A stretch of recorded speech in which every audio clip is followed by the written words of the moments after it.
Phase 1 phase 2 అండి. Phase 1 లో అది 48,000 కోట్ల రూపాయలు. ఫేజ్ 2 అంటే మెట్రో అవన్నీ అంటే ఫ్యూచర్ లో మెట్రో కావచ్చు ఇటువంటివన్నీ చేయడానికి టోటల్ గా లక్ష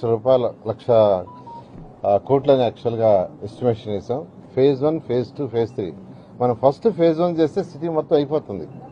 తర్వాత ఇంకా మెట్రో లైన్స్ ఎయిర్పోర్ట్ నుంచి ఇక్కడికి మెట్రో వేయటం వాటికి యాక్చువల్ గా అయ్యే అమౌంట్ ఆఫీస్ లో ఫేజ్ 1 అవుతుందని గతం నేను చేసిన వర్క్ నా అనుభవాన్ని బట్టి యాక్చువల్ గా అసెస్మెంట్ కి వచ్చాను. అయితే అధికారులతో కూర్చొని కన్ఫర్మ్ చేస్తాం. 2014 నుంచి 19 దాకా అంటే అప్పుడు యాక్చువల్ గా అమరావతి రాజధాని కట్టడానికి అనేక దేశ విదేశాలు తిరిగా.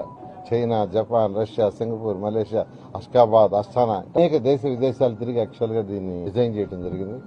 తో అధికారులతో అప్పుడు కూర్చొని డిస్కస్ చేసినప్పుడు కాంట్రాక్టర్లు వాళ్ళంతా ఎల్ఎన్టీ, షాపుంజీ, మెగా, ఎన్సీ